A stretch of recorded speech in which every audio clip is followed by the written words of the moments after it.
Здравейте, уважаеми приятели! Вие сте с първото издание на първия епизод от подкаста на Пазарджик Инфо.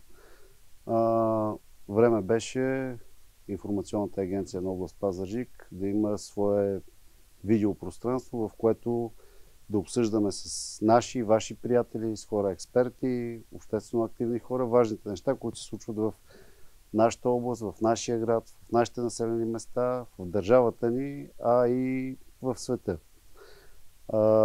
Правим този първи епизод не случайно в навечерието на Деня на народните будители, 1 ноември.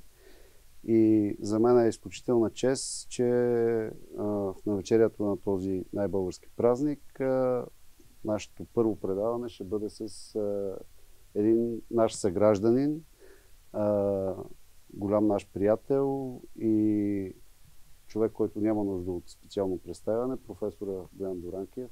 Здравейте! Здравейте, добър ден! и честит празник на всички, които го празнуват, ако има още народни будители, разбира се. Ами, надявам се да има, или да са останали такива по-точно. Кой е народният будител, който вдъхновява вас? Прекрасен въпрос, който изисква, може би, 3-4 часа разговор, и то с убедителни доказателства.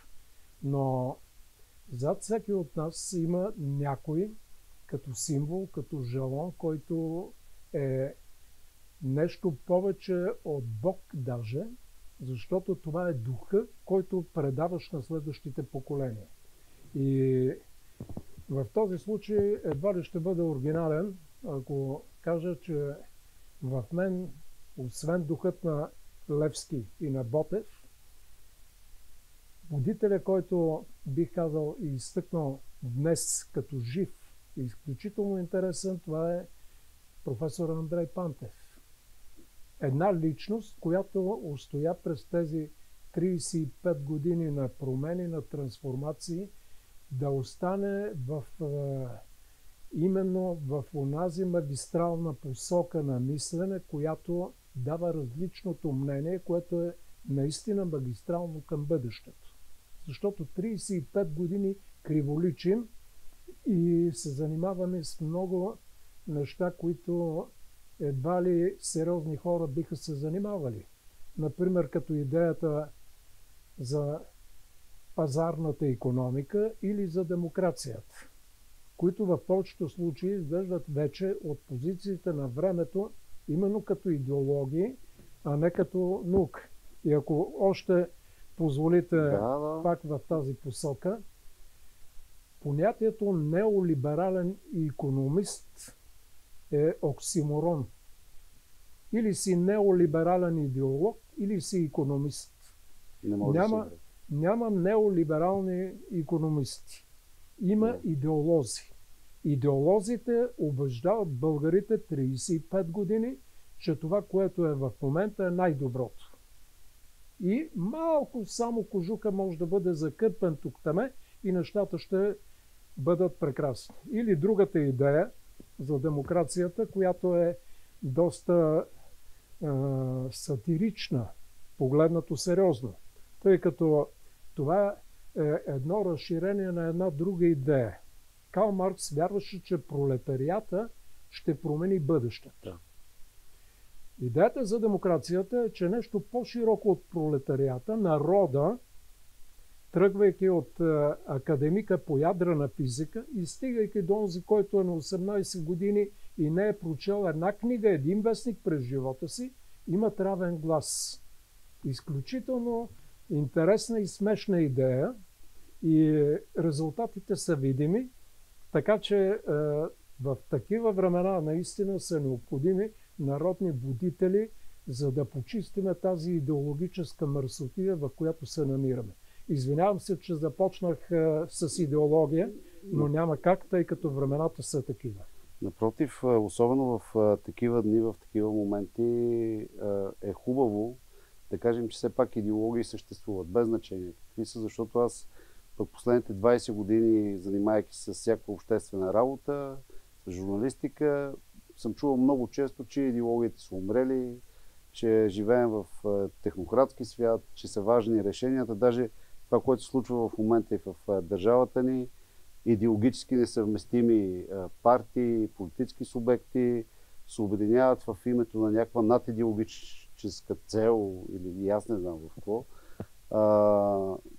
Нали, превръщат нещо като стабилността в идеология. Може би има някаква друга идеология, освен тия, които са познати на нас, но за това ще поговорим и по-нататък в нашия разговор.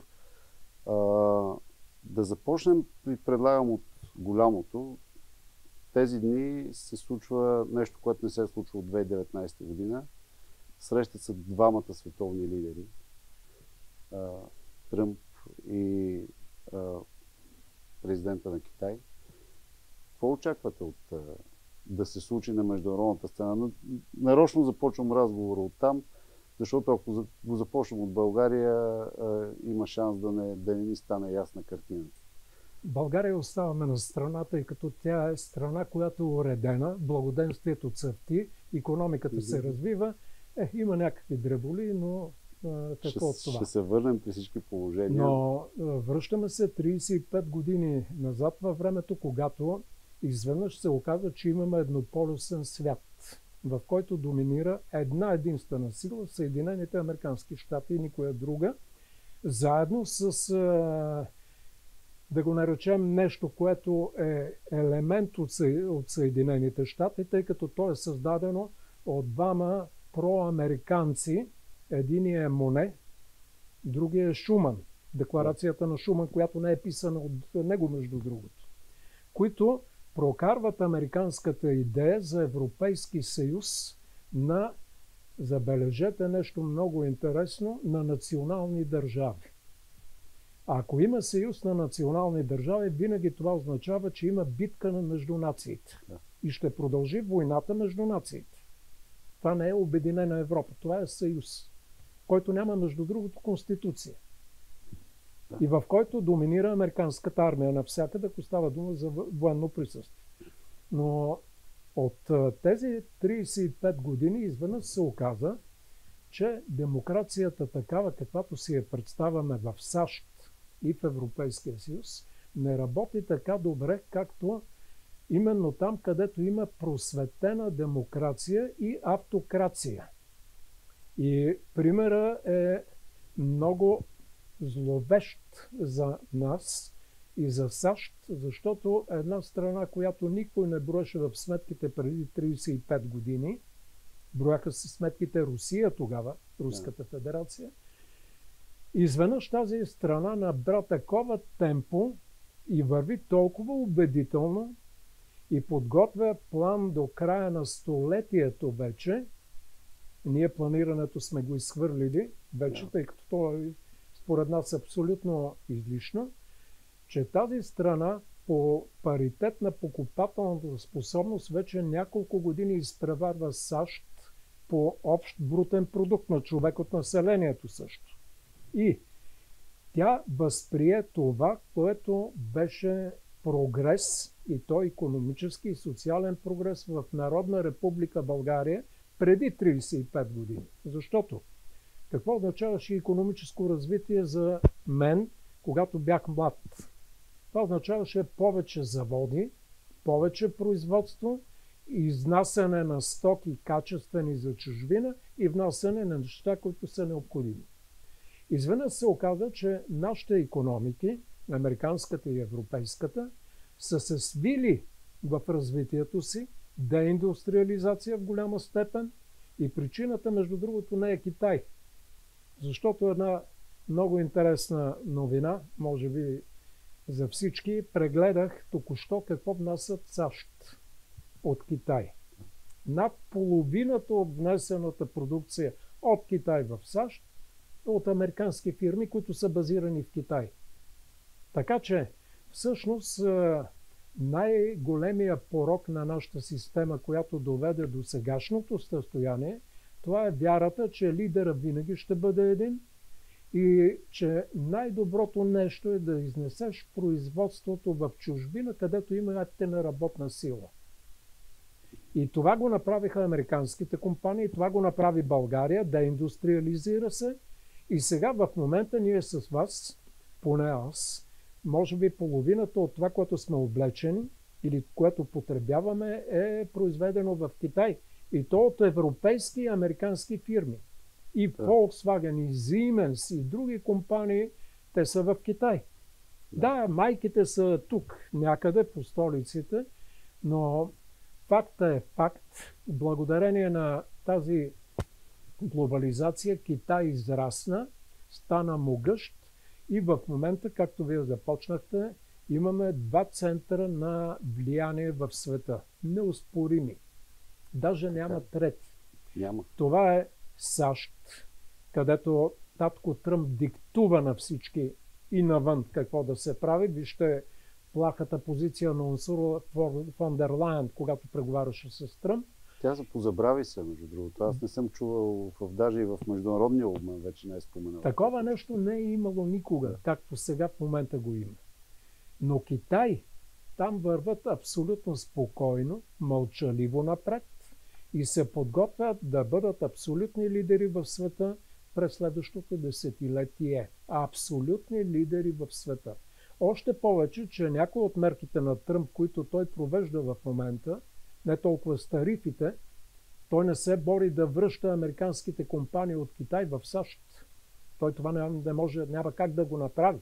Те бягат в момента и в Виетнам, и в Индия, и в Индонезия. Но има голяма заплаха. Сега сме 2025 година, 2035 година в света да остане един лидер. И пак да остане еднополюсен свят. Да, ще има втори. Но това е когато, както на световно първенство, помним кой е първия и малко помним кой е втория, камо ли пък кой е третия. В света диктата и модела на света вероятно ще бъде прокитайски.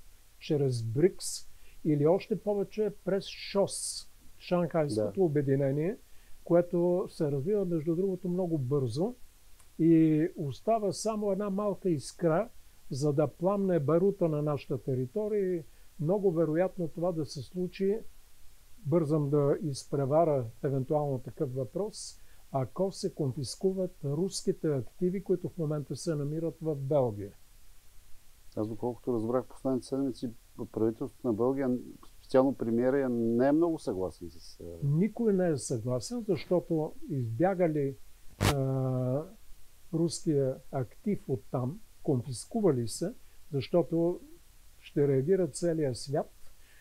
Всички, които в момента ползват тази белгийска система и които се доверяват на нея, ще избягат, за да не конфискуват и техните. Да. Напълно естествено. По тази причина и Тръмп мълчи за конфискации. Но, както се знае, винаги по-слабия излиза по-напред и казва: давайте да свършим работа. Така че голямият въпросител пред нас като българи и като членове на Европейския съюз е дали Европейския съюз ще вземе правилни решения за промяна, защото за сега, поне според мен, такива идеи не се забелязват. Добре, когато има криза, дали ще бъде в икономиката, дали ще бъде в обществения живот, в политиката, обикновено има три неща, които се сменят. Сменят се или правилата, сменят се или хората, които са по върха най-често, или се сменя идеологията, това за което говорихме преди малко. Какво трябва да сменим ние според вас? Идеологията не се сменя по една простичка причина, тъй като в момента в Европейския съюз няма ясна идеология. Съвсем доскоро имаше, беше почти неприемливо, ако кажеш, че не приемаш джендър пропагандата, ако не си достатъчно зелен. Много ми липсва този модел и тези неща. Да, 32 пола или 320, това е много богато нещо, много интересно, но то не решава проблемите нито на България, нито на Брюксел, нито на Китай, нито на САЩ. И беше достатъчно да се появи един такъв весел и симпатичен политик като Доналд Тръмп, който обича да прави такова мощно шоу, като никой друг. Даже могат спокойно да го обявят не за Нобелова награда за мира, за Нобелова награда за шоу-програми. Той няма равен. Той има опит като артист, има бекграунд. Но той има да се връща от предните избори и наистина човек, който е стрелян няколко пъти, а той е стрелян, наистина той иска да промени нещата. Големия проблем е, че той не знае как да ги промени. Хубава идеята звучи да направим Америка отново велика. Много интересно кога Америка е била велика и в какво. Може би някъде до към 70-те години е била на миналия век. Но от тогава не е. Но как да върнеш производството обратно на територията на САЩ, от Китай, от Индия и от другите страни, при положение, че нито имаш суровините, нито имаш квалифицирана работна сила, мигрантите не са в повечето случаи, нито имаш технологиите вече на Китай, 450 км скорост на влак, нито имаш веригите на доставките, които трудно се преориентират, но имаш високи технологии още и разчиташ на тях не само в отбраната, но като започнем от интернета, всичко базирано, и веднага правя една връзка на там. Европейския съюз няма нищо от това, което има САЩ и Китай в този момент. Да, произвеждаме автомобили, но голямата част от частите на автомобилите вече не са европейско производство. Те се сглобяват тук. Цялото управление на електромобилите е тук. Управлението е тук, производството е там. Да. Но печалбите остават там, а управлението печели бонуси. Още едно нещо. България в момента, ако кажем какво е средна класа, това, което получава средния български доход, под 3000 лева, това е ниско квалифицирана работна сила. Както и да го коментираме. Аз не мисля, че в България има средна класа. Или ако има, средната класа е ниско квалифицирана. Тя е средна за България, но е ниско квалифицирана. Защото ако търсиме специалисти, които да работят в модерни заводи, ние нямаме такива специалисти, университетите не ги подготвят.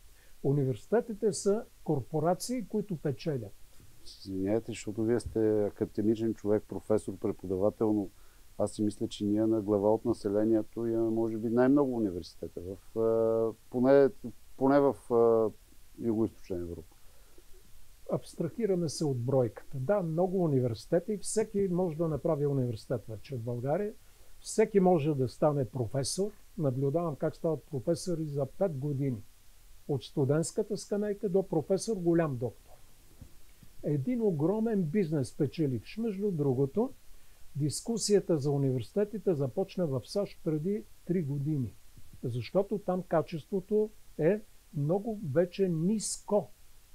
Аз бях учуден в САЩ, когато отидох в университета, там, в Нью-Йорк, Нью-Йоркския университет.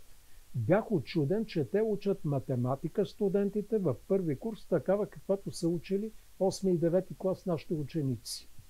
Ниско ниво. Много ниско. И сега навсякъде се пише и продължават да дискутират как да се оправи ниското ниво на тяхното образование. И още един голям парадокс. Оказва се, че мигрантите и чужденците, които отиват да учат в САЩ, изкарват по-добри резултати от американските момчета и момичета, защото те са неподготвени, американците. Това е едното. Казахте нещо друго, между другото, в суровините. Аз последно време започвам от всякъде да чувам само една дума, да запомням от Тръмп, и тя е редкоземни метали. Това ли ще бъде голямата борба през следващите десетилетия? Това ли е всъщност залога? Защото сега като специалист по теория на икономиката и като хора ние, които малко сме чели от нея, знаем, че основните фактори са природа, труд и капитал. Казахме, че с труда имаме проблем, защото ниска квалификация, специално в САЩ, а и в България отбелязахте за средната класа. Остава капитала, който вече в 2025 година, той може да бъде виртуален, може да бъде навсякъде. и природата. Пак ли опираме до там? Държавите, които държат суровините и могат да ги защитят, защото има такива, които ги държат, но не могат да ги защитят. Ще бъдат, в смисъл, редкоземните елементи ли ще бъде това, за което ще се водят следващите войни? И вече се водят. Може би първите войни, които ще бъдат поне за нас неочаквани, е за това нещо, което го има в Чешето. Това ще бъдат така наречените климатични войни в търсенето на вода и по-добър живот за оцеляване. Защото, както и да гледаме с лепенки на очите и да не виждаме, че има глобално затопляне, то върви. ООН току-що извади своята прогноза, че ние вече сме преминали критичната точка на необратимост на процесите. България не е от най-застрашените в момента, но при още 3 градуса, които са напълно достижими през това столетие, това означава, според прогнозите на ООН, много любопитно състояние на България в 2100 година. А то е до Стара планина от юг, пустинята Сахара. Място, където се намираме ние в Пазарджик. И на север 800 метра лед, върху който се разхождат бели мечки. Защото най-голямата опасност е прекъсването на Gulf Stream, топлото течение, което веднага ще предизвика микроледена епоха от около 800 години в Западна и Централна Европа. И колкото и да е любопитно и неочаквано, именно това нещо не е във вниманието на Европейската комисия и лично на Урсула фон дер Лайен. Вероятно, след спечелването на войната в Украйна и превземането на Москва и Ленинград, или Санкт-Петербург, както се нарича сега, тогава и този проблем ще бъде поставен на дневен ред. Но какво става, ако не се спечели тази война? Единствената система, която изостава в момента от проблемите на глобалното затопляне, е нашата западната. Европейски съюз и САЩ. Тръмп не вярва в глобалното затопляне. Той може да пие и белина при COVID. Няма проблем. Няма проблем, но... Той е прекрасен в шоуто. В Азия също не вярват. Но фракинга да го разрешаваш и да го утвърждаваш, това означава, че ти вървиш против Китай. А Китай гледа за сега спокойно, защото знае, че това, което очаква, не е само урагана Мелиса в САЩ, а това е разклащане на цялата геосистема на територията на САЩ и Западна Европа, което ще бъде в полза за Китай, ако ние се точим и въоръжаваме до зъби, за да завоюваме едва ли не целия свят. Разбира се, комичното в случая е, че Европейския съюз е изключително военно слаб. Той няма единна армия, а да има единна армия, тя ще бъде по-малка по численост, отколкото руската, да не коментираме китайската. Добре, за да се казва да се преместим от изток, лека по лека вървим на запад. След Китай стигаме до Русия. Преди малко споменахте и Урсула фон дер Лайен. Ние с вас ще издам на нашите приятели, зрителите. Имахме една оговорка да посетим прекрасния Санкт-Петербург. Сега се оказва, че ако решим да осъществим това наше ходене там, може да докараме до 1 милион евро глоба на туроператора, който би ни организирал екскурзия. Как гледате на последния 19-ти пакет санкции? Не ставаме ли смешни вече с Ставаме жалки. Ставаме жалки, тъй като преди 1 век точно в 1920 година идва проекта МААС. Това е първият проект за обединена Европа. Преди 105 години издаден, който казва, никакви граници не трябва да има в Европа, не трябва да има и национални държави и Русия трябва да бъде част от обединена Европа. Тогава хората са пътували само с документ за самоличност, без проблеми са преминавали границите.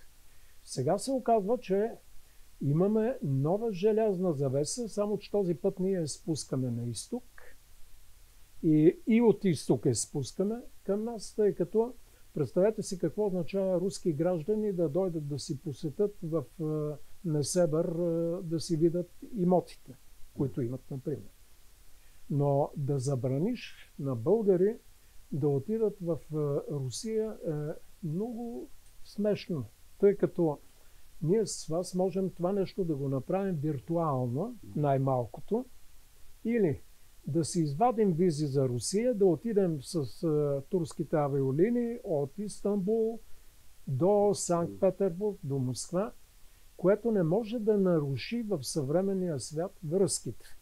Аз съм поканен, но не мога да отида сега през ноември на конференция в Санкт-Петербург. Ще бъда онлайн 2 дни, на 7 и 8 ноември. Ще бъда онлайн. Не знам това дали застрашава националната сигурност на България, защото те ще виждат част от България, моя дом и моя кабинет оттам.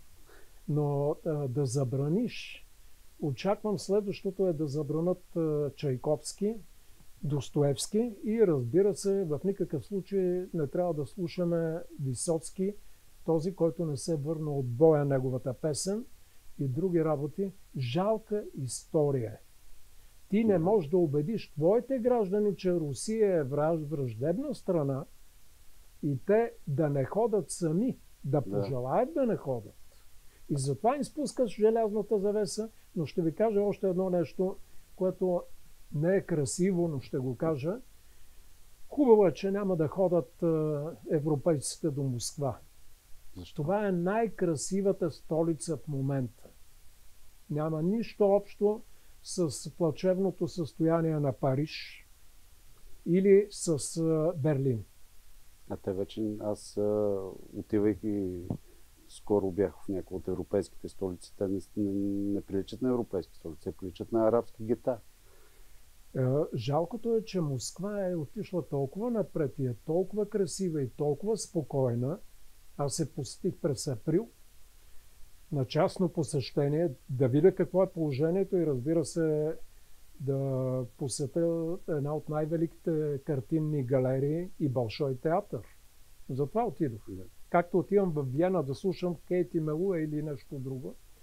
Но отивайки там, получихме шок, защото там е изключително приятни, симпатични, откровенни, чисти хора, които срещаш и с които разговаряш. И те гледат на нас до някъде с съжаление, че не можем да контактуваме вече, така както е било преди години.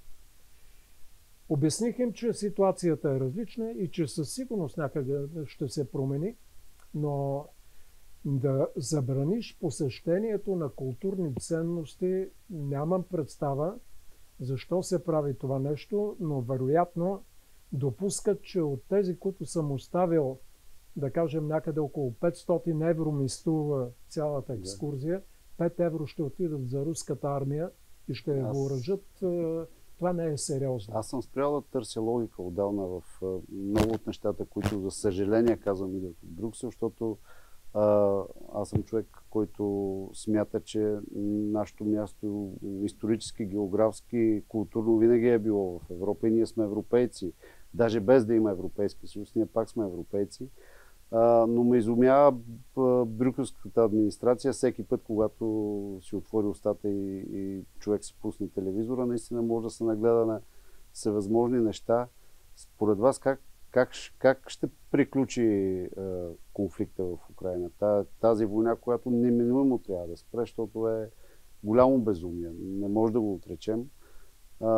Дълго може да говорим за причините, нали, които доведоха до тук, но според вас дошъл ли е момента, приближаваме ли се към и с усилията на Тръмп, без значение какви са неговите подбуди, с това, което Китай прави? Защото видяхме на 80 годишнината от победата над хитлерофашизма, над тяхния апарат. Имаше доста сериозно присъствие от световни лидери, въпреки отсъствието на Европа и не до там присъствието на Америка, но китайците дадоха ясен знак, че за тях не е безразлично, както не е безразлично нищо, което се случва по света и те участват в този процес. Предполагам, че и със срещите сега между Тръмп и Си, това ще бъде продължено. Кога смятате, че този конфликт може да намери своите развръзка? Или да се стигне до точка на замразяване, поне което да спре отнемането на човешки живот? Факт е, че няма вечна война. Другия факт е, че никога няма да има вечен мир, докато има национални държави. Третия факт е, че Европейския съюз гледа прекалено сериозно на войната в Украйна, без да отчита причините, но не гледа никак сериозно на войната на Израел към Газа. По-точно гледа благосклонно, което е очудващо и нарушава всякакви морални и етични принципи. Ако това, което прави Израел в Газа, го правиха руснаците в Украйна, аз мисля, че възмущението щеше да бъде огромно. Но такова нещо очевидно не се случва. Но войната, която е в момента между НАТО, САЩ и Русия и се води на територията на Украйна, е почти приключила и нейния край ще отбележим през следващата 2026 година, надявам се в първата половина на годината. Войната е почти приключила. Няма украински мъже. Търсят се от Колумбия, от Перу, от Нигерия, за да воюват. Не беше ли лицемерно от страна на Запада да използва украинските мъже, украинския народ за пушечно месо в този конфликт? Защото този конфликт не стана без намесата на европейските сили. Войната беше избягано от нея. Даже в първите седмици среща на Истанбул тя можеше да свърши много бързо. Не постъпи ли лицемерно колективния Запад, както обичаме да казваме? Историята е много по-далеч във времето. Спомням си отлично, когато се сключи споразумението между Рейган и Горбачов. Миротворецът Рейган и миротворецът Горбачов сключиха договор Германия източно да премине към Западна Германия, да се изтегли руската армия и нито един сантиметър на изток да не отива НАТО. Ето откъде почна всичко. След което световната сила САЩ си въобрази, че може да огради целия свят едва ли не с оръжие и с войска и да бъде абсолютен лидер, което се оказа, че е провал за американците. И избутването на НАТО на изток непрекъснато в края на краищата трябваше да стигне до една червена линия. Това е близо до столицата на Русия да няма разположени войски на НАТО. Украйна е толкова близо, мерили сме разстоянието до Москва, че едно НАТО ще бъде екзистенциална заплаха за Русия. Русия в Минските споразумения постигна това, което искаше, да не се разширява НАТО. Нещата продължиха по-натам. Сега единственото, което може да иска Украйна е да не стане член на НАТО, но да стане член на Европейския съюз. И до тук. Жертвите от двете страни няма кой да ги компенсира. Загубите няма кой да ги възвърне. Ще трябва да плати Европейския съюз за възстановяването на Украйна, няма кой друг. САЩ стотинка няма да дадат. Така че ние плащаме и то много скъпо заплащаме. Аз вече не броя милиардите, които заминават за Украйна. Защото в момента дълговете на Европейския съюз, които са и наши, дълговете на Европейския съюз са над 700 милиарда евро, които трябва да връщаме и ние. Още едно нещо любопитно. Ако ние отделяме 5% от брутния вътрешен продукт на отбраната, вие, аз, нашите деца, нашите внуци, нашите бащи, всеки, който е жив, ще трябва да се подготви годишно да дава не по-малко от, ако вземем до годишния бюджет, към близо 2000 лева за отбрана. Няма такива луди хора, които да искат такава отбрана. Още повече, че ние не знаем кой е нашия враг. Нашия враг е от всякъде. Не искам да коментирам за България, защото тук има сили, които биха поискали евентуално културна автономия като първа стъпка към друга автономия. И да не коментирам кои части от България попадат в тази зона. Защото имперските амбиции никога не намаляват. Никога не стъпват. Да, имаме договори, но всеки договор е лист хартия. Да. Така е било и Първата световна война, и Версайския договор, и Берлинския договор. Така е било и сега. И ако коментираме за неприкосновеност на територията, е много интересно след образуването на Косово, което не е признато от Европейския съюз. Само от някои страни. Деликатна е ситуацията, защото и народите, и нациите имат право на самоопределение. И дали ще бъде териториално или национално, това е вече различно. Косово беше забиването на клин в стената, която пропука и разцепи. И то НАТО го направи Косово. Да, всички помним, знаем. Добре, продължаваме да вървим на запад. Дано се сбъдне вашата прогноза. Така че ще отворя една скоба от днес новина. След като Русия изпита една далекобойна ракета, която може да носи ядрени заряди, и това направи Северна Корея, президентът Тръмп през днешния ден, в който снимаме нашия епизод, пък каза, че и Америка възобновява тестването на ядрено оръжие, нещо, което от 1992 година не се е случило на американска територия. Това просто дрънкане на ядрено оръжие ли е или е нещо по-сериозно? Защото знаем, поне аз знам, нали, като човек с военно образование, че общо взето ние живеем на ръба на този бръснач, на ядрения конфликт, и всичко стига само до там, без да може да ескалира. Нали? Нервите се опъват до там на всяка нация или на всеки претендент. На фона на това, което казахте, че войната почти е приключила, тези новини за преформатиране на ядрените споразумения и отпадането едва ли не на тези листове хартия, тези договори, как ви се струва на вас? Светът няма лидери. Изглежда. Освен Си Цзинпин, Путин и, разбира се, в момента Тръмп. Да. От Европейския съюз нито един не е лидер. Да не коментираме какъв главнокомандващ е на каква армия в момента.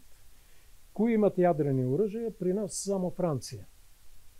И Великобритания, ако я броим също. Но тя не е член на Европейския съюз.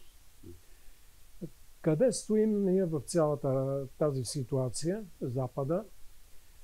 Пътя, който беше начертан от Рейган и Горбачов, за който говорих, той беше на разоръжаване. Сега в момента пътя новия е въоръжаване. Колко още оръжие ни трябва? Аз си спомням само една страна, която е употребявала ядрено оръжие в света на практика. Също. Да. Спомням си страни важни, които бомбардираха цивилни градове и ги направиха на пълни руини. Дрезден, Хамбург, кои ли не. Това, което германците не направиха на Лондон. Но сега пишем друга история, разбира се. Победителите с гумичката изтъркват тези бомбардировки, които не са водели до победа. Но колко още оръжие ядрено е необходимо, новата руска ракета може да стои горе с месеци и години във въздуха, без да работи.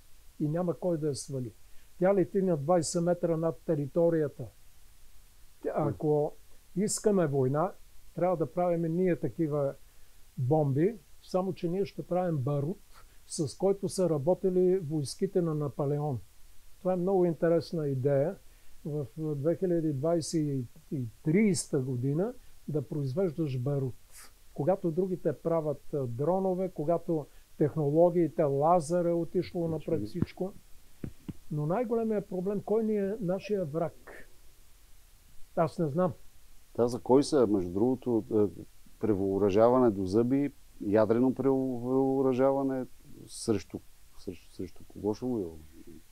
В края на краищата това е така наречения бумерангов ефект. Ако някой употреби ядрено оръжие, света си отива целия. Има един чисто нов американски филм, който се върти в САЩ, може би от около един месец, който това показва какво става, когато изведнъж над САЩ се появява ракета, която не е известно на кой е. Да. И най-накрая американският президент натиска копчето. И тук филма свършва. По-точно той се готви да го натисне, още не го е натиснал, но тук филма свършва. Защото колкото в момента има ядрени оръжия, те са достатъчни няколко стотици пъти да се унищожи целият живот на Земята. Това ли искаме? Това ли сме подготвили? Това ли ни е идеологията? Мислите ли, че тези трима лидери, нали, президентите си, Путин и Тръмп, са в състояние, защото те едва ли не разбират нещата така, както ние с вас ги разбираме, едва ли нямат тая информация, напротив имат много повече. Обаче, вярвате ли, че те са способни да намерят разумно решение за следващите 100 години, защото китайците, с тях не може да се говори за нещо под 100 години, поне за следващите 100 години да го има този свят и некъде да върви. Може би трябва да бъдем търпеливи, тъй като в момента Китай печели икономическата война по света. Има опасност за САЩ Китай да спечели икономическата война и срещу САЩ, и то в следващите няколко 4-5 години. И това ще бъде тотална загуба на имиджа и авторитета на САЩ. Кой тогава е другия лидер? Ако ти си слаб икономически, но имаш ядрени оръжия, какво от това? Ставаш ядрени терорист, оръжия ще печелиш Африка, ще печелиш Латинска Америка. Няма как. Още повече, че ти, ако нямаш други оръжия и добра утвърдена армия от квалифицирани бойци, ти няма как да печелиш. САЩ все повече почва да прилича и на България, и на Европа, където навсякъде в тези страни и територии средната класа става все по-ниско квалифицирана. Да. Това е проблем. Огромен проблем. Споменахте една голяма инвестиция. Да дойдем вече, минахме през Русия, Украйна. Си дойдем у нас, България. Взимам повод от това, което казахте. Аз толкова фанфари за такава глупост, като заводите за барут на Райметал, рядко пъти съм чувал. И мен ме изумява как това може да бъде нашата най-голяма национална гордост, при положение, че сме се докарали явно до там от липсата на каквито и да е чужди инвестиции, защото вие сам знаете, че те са на критични нива последните години, да се докараме до там, че да се радваме на 1 милиард за производство на барут. Сериозно ли е това наистина? Това ли, така ли правим индустрия? Защото аз слушах лидера на ГЕРБ, който нали, този човек от Райметал, забравих му името, той ходи да го целува навсякъде и по всяко време. Даже до Германия отиде да го целува. Тук беше първи на летището и каза, заедно с министър-председателя, казаха, че ще стават чудесни неща. Индустрията ще върви с бясна скорост.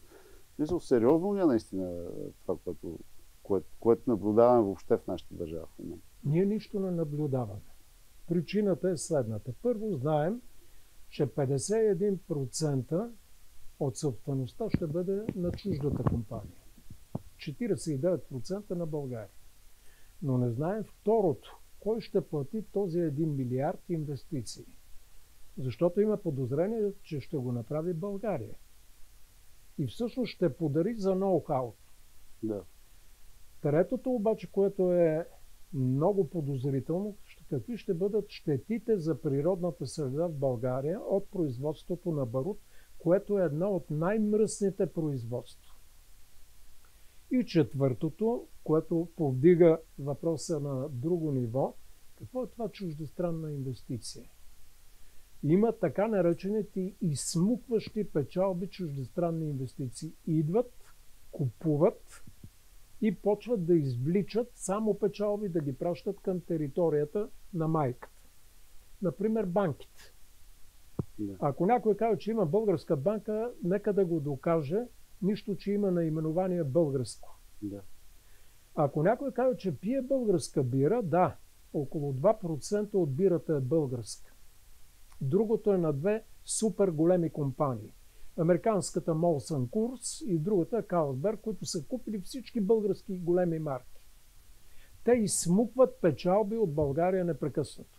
Най-голямата глупост е да продължаваме да мислим, че чуждите инвестиции са пари, които идват да се разпръснат. Ето така, понеже някой ги има излишни. Ние сме много хубави, хората искат да ни ги дават. Най-хубавото нещо е държавните инвестиции. Няма нищо по-хубаво. Аз не си спомням някой да е инвестирал в университет в България от чужбина. Американският университет е българска сграда, българи, които преподават и които издават български дипломи. Да. Училища. Имаме няколко по английски език, други по руски едно. Да. Хубаво. Но нямаме инвеститори, които да идват тук да слагат пари, които да се ползват. Те извличат непрекъснато печалби, да не коментираме концесиите. Така че една от най-вредителските политики в България е привличането на чужди инвеститори. Това го казвам напълно сериозно и отговорно. Вие в момента разбивате половината от предизборните платформи на всички политически партии. Наистина ли имат предизборни платформи? Поне тези, които имат, или поне предизборните обещания, защото от сутрин до вечер човек като пусне телевизора, всеки, който е изгладил костюма, е решил да стане някой, говори как сега ще привлече в селото, в града, в общината и в държавата чуждестранни инвеститори. И това, което вие казвате и всъщност ни просветлявате, събуждате ни на този ден с това е, че с самата истина, че никой чуждестранен инвеститор не идва тук да пръска едни пари, а напротив да идва за да измуква пари и в най-добрия случай ефтина работна ръка. Забележете, Тръмп какво прави? 500 милиарда инвестиции обещава Европейския съюз. 500 милиарда обещава и Китай. Но фирми, които да отидат там и да остават печалбите на територията на САЩ. Да. Заплатите, всичко, доходите да бъдат облагани на територията на САЩ и от това да печели бюджета на САЩ и да инвестира. Защото няма по-рухнало от пътищата на САЩ, мостовете на САЩ и училищата в САЩ. Те приличат на училища и на пътища някъде като от Бангладеш, без да обиждам Бангладеш. Да. Така че той иска да направи дано и България, разбира се, да иска, но да направи САЩ отново развита индустриална страна, а не страна, която да е само на инфлуенсъри. Добре, казахте бюджет, да се върнем още по-надълбоко в нашата мила родина. В бюджетна процедура сме. Само тази тема да не я подхващаме, защото става страшно. Този бюджет, който виждате сега, българския, за нашия си говоря, той ще направи ли България отново велика? Забележете, когато внасят държавния бюджет. 5 без 5. Днес. Да. Обещаха. Преди петък, това го чух лично от Томислав Дончев, ще го внесат преди петък е четвъртък. Днес. Да. Може и утре да го внесат, тъй като той трябва да се внесе до 1 ноември, но трябваше минималната работна заплата по закон да се внесе до 1 октомври. Не го направих. Но какво ще сервират на трапезата? Това е все едно да отидете в ресторант, 5 минути преди да затворят ресторанта и ви носят на масата каквото е останало. А какво може да се очаква? Първо, отчета трябва да го има и на тази годишния бюджет, който ще бъде, да го наречем, много умело манипулиран, доработван, изкусурван и замазван, така че да се докара до 3% дефицит, при положение, че си взел данъци от различни институции от 2026 година. Да. И си ги ползвал. При положение, че си скрил, знам как в бюджет могат да се скрият разходи, и при положение, че това е много интересно, че имаме европрограми, които общините не ги желаят. Това е много интересен феномен, да. Интересно. И естествено, че няма да ги желаят. Те искат пари от бюджета. Това е друго. Когато дойдат парите от бюджета, филията се маже, за кмета 30%, за политика още малко, който ги е разписал отгоре. И накрая подписват, приема се протокол еди кой си, всичко е наред. Но ако дойдат европейски програми, пари, това означава да имаш отгоре лупа, която да те наблюдава непрекъснато, да подаваш ежемесечните отчети, да идват да те проверяват, без да знаеш кой ще те провери. Сложна работа. Европрограмите изведнъж се оказа, че няма меракли за европрограми само от бюджет. А и политиците, които са на първия ред в Народното събрание и в Министерски съвет, не могат да се лишат от подобно удоволствие. Те предпочитат да дават от бюджет.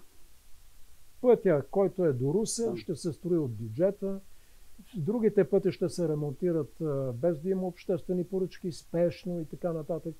В момента има голямо мазане на филиите, не само с масло, но и с мед, с сланина, тъй като идва зима с всичко. И по тази причина политическата класа, не политическия елит, елит наричам тези, които управляват, към тях няма никакво доверие от българския остатъчен народ.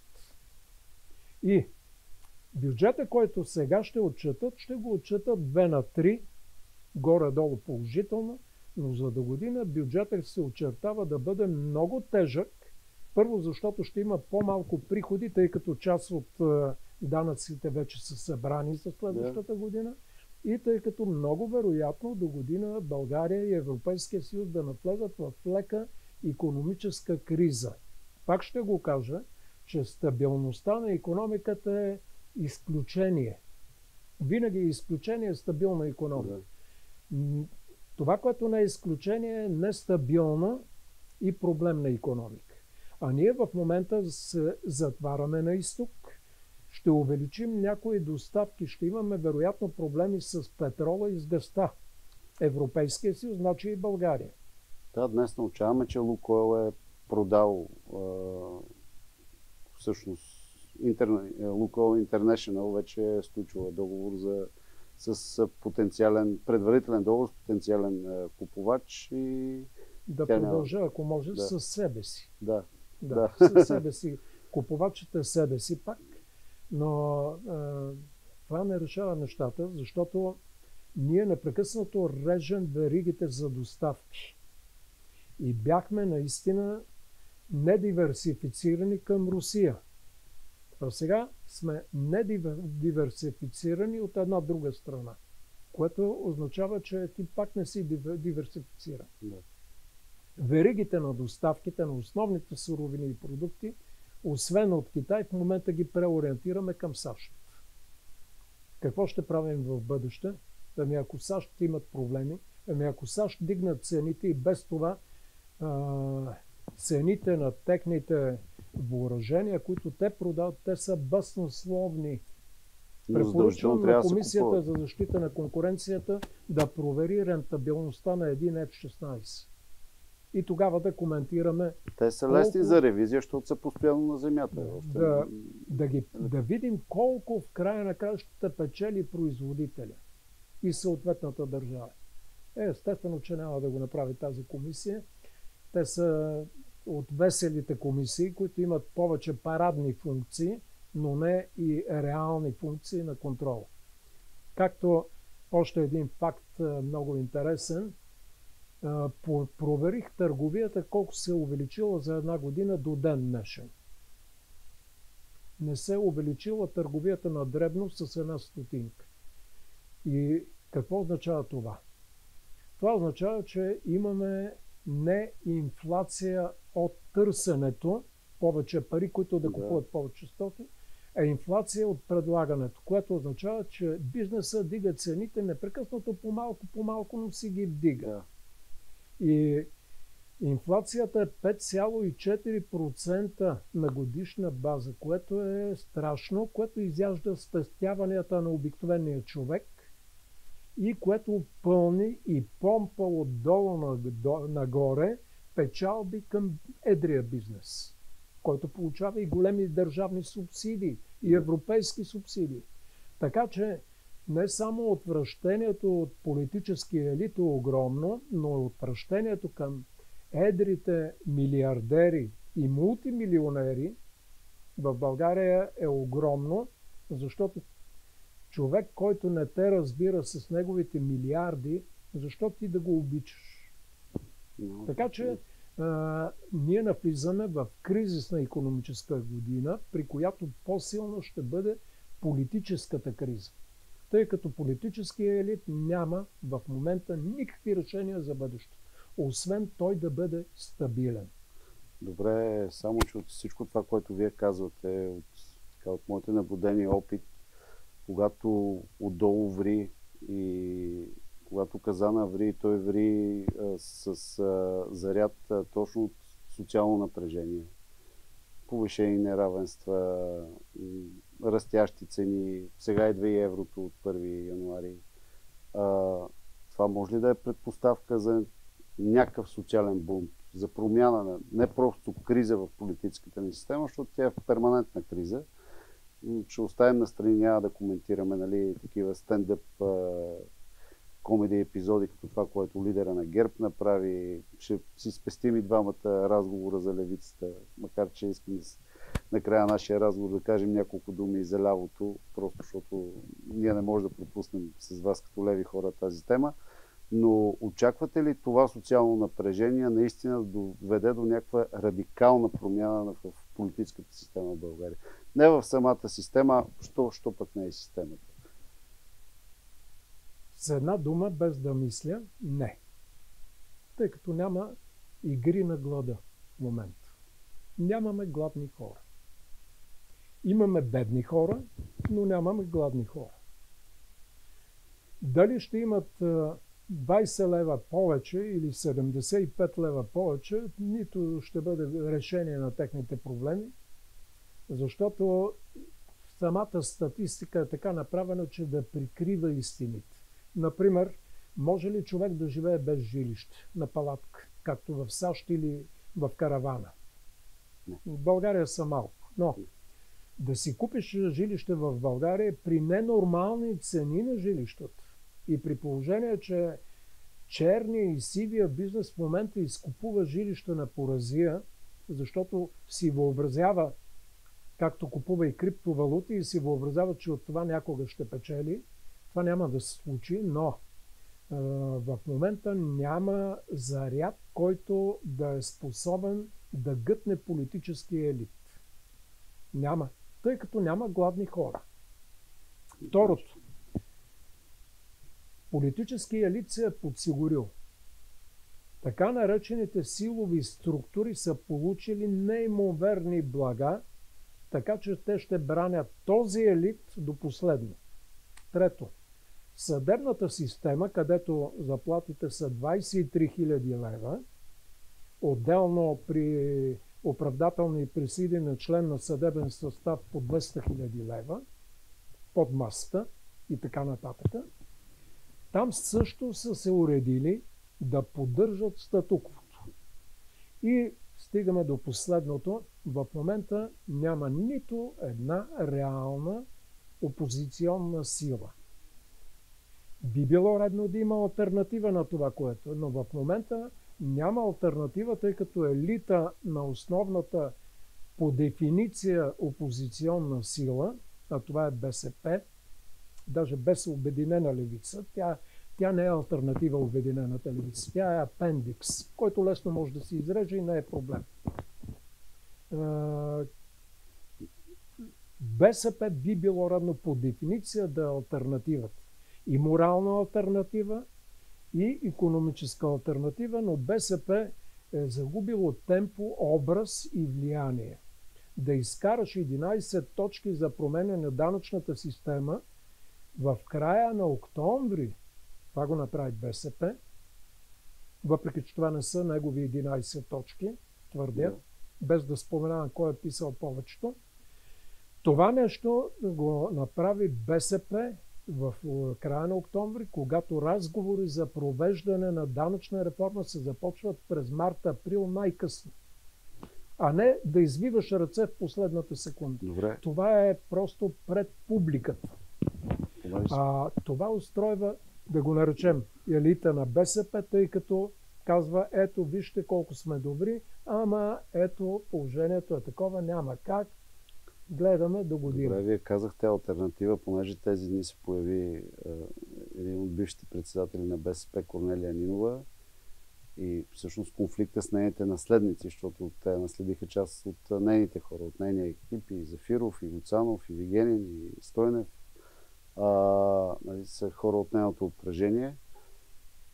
Нейната тактика беше, поне тя така показа по свое време, БСП да бъде винаги опозиция. Това новото ръководство го отчете като грешка и затова така обяснява присъствието на БСП в тая сглобка. Но явно там не може да се намери точната вакса. Така ми се струва на мен.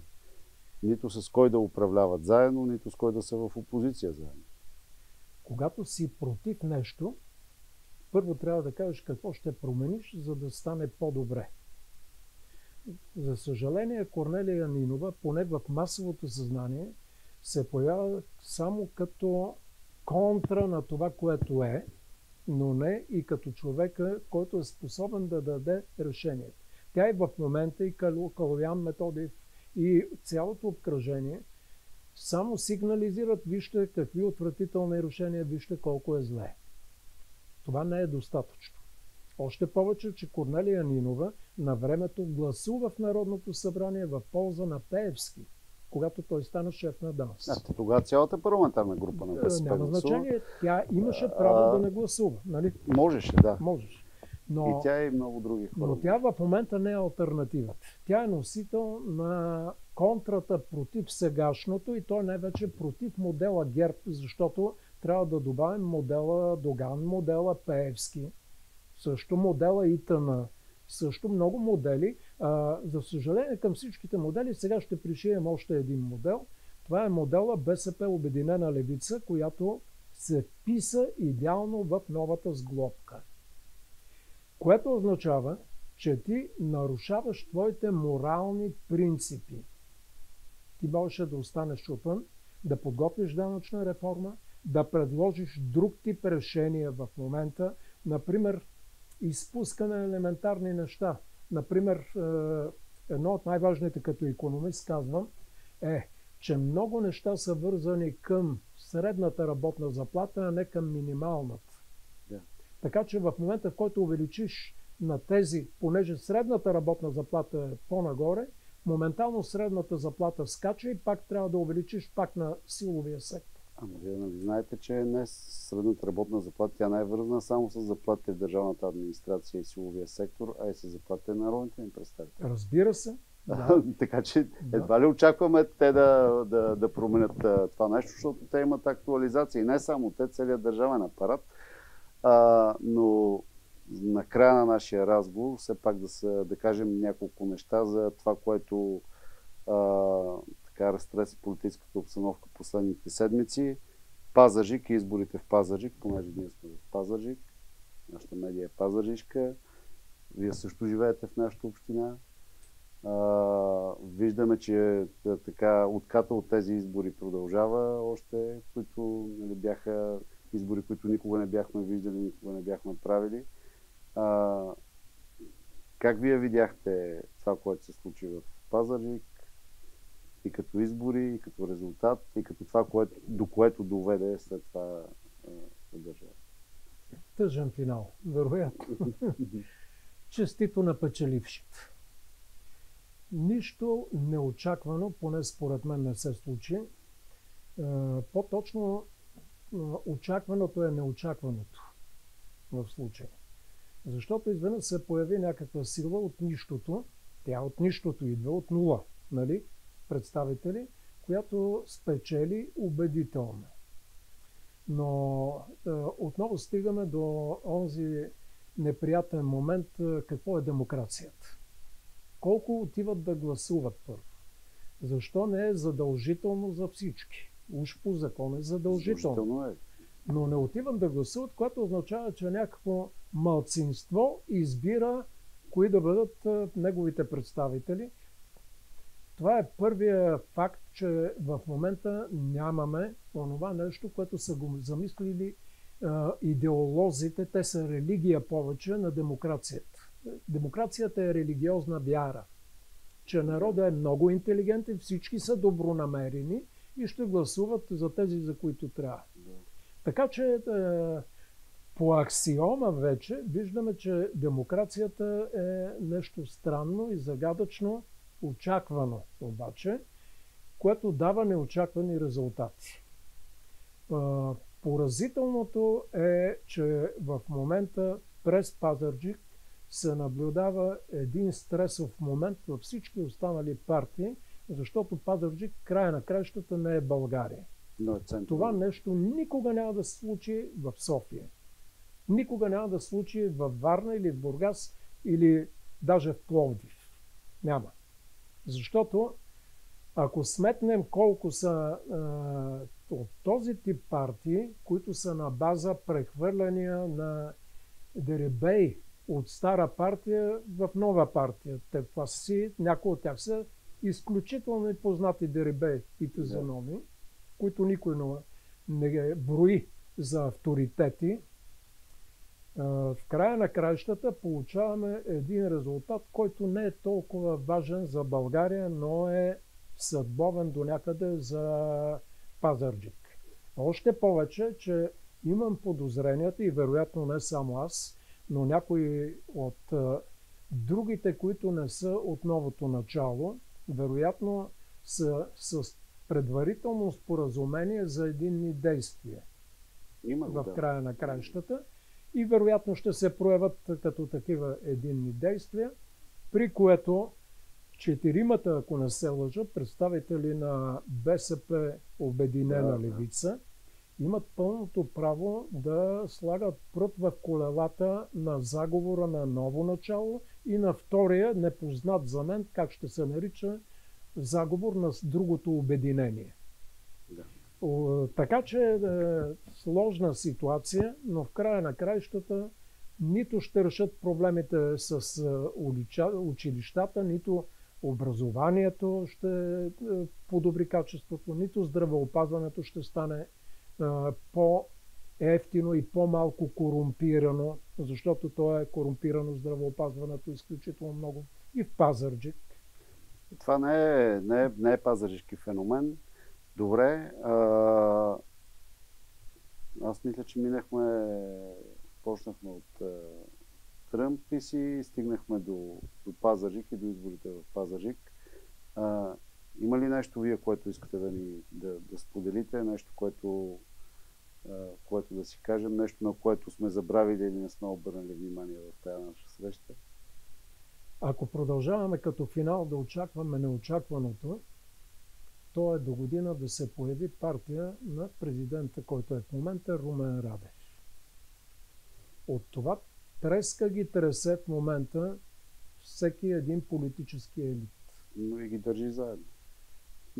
Защото ако се появи Радев, може да се случи така, че той да бъде първа политическа сила, неговата партия, на следващите избори, тъй като той е не само човека, който е контра на сегашното управление и то много по-ярка контра, отколкото Корнелия Нинова. Нищо, че Корнелия Нинова стреля с тапешник, но фразите на Радев са повече като снаряди. И този авторитет, който е натрупал Румен Радев, стига той да има около себе си интелигентни хора, а не хора, които ще отблъскват, което също е възможно, може да промени много ярко картината на следващата България и допускам, че даже самия Бойко Борисов с Рая Назарян я постави там евентуално като подготовка за избори през следващата година, извънредни избори и точно Рая Назарян да бъде и служебният премиер. И тук също е драматично, трагично отстъплението на БСП Обединена левица с отдръпването на своя председател на Народното събрание.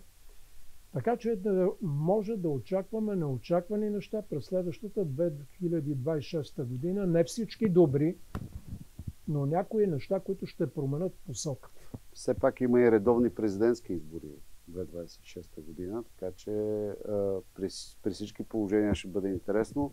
Благодаря ви за този разговор, за отделеното време. Винаги е интересно за мен, а и за нашите зрители да чуем вашите мисли, това, което имате да ни кажете.